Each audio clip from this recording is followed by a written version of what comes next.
Gold prices are up about $10 on Wednesday morning. Here to talk to me about it today is Mike McGlone of ETF Securities U.S. Mike, good to see you. Good to see you, Joe.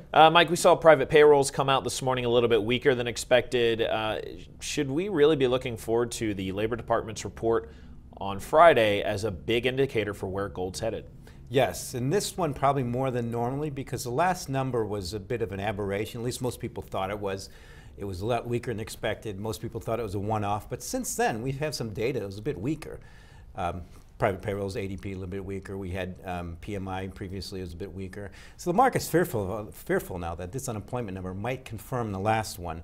And the things that I've found unique recently, which would be good for gold, that I've been surprised by is gold futures have moved back into backwardation, and gold forward rates have turned negative, which are very good, substantial signs of a lot of demand, and they're generally bullish signs. And give you an idea of how much that means is before 2013, when gold went into backwardation, the previous incident was 9/11.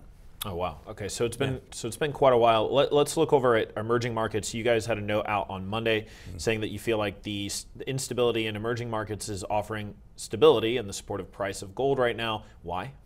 Well, the classic case. Gold is the ultimate quintessential quasi-currency. It's a currency without counterparty risk. And to give you an example, in terms of the Argentine peso, gold's up 30%. In terms of the Turkish lira, in terms of, that's just this year.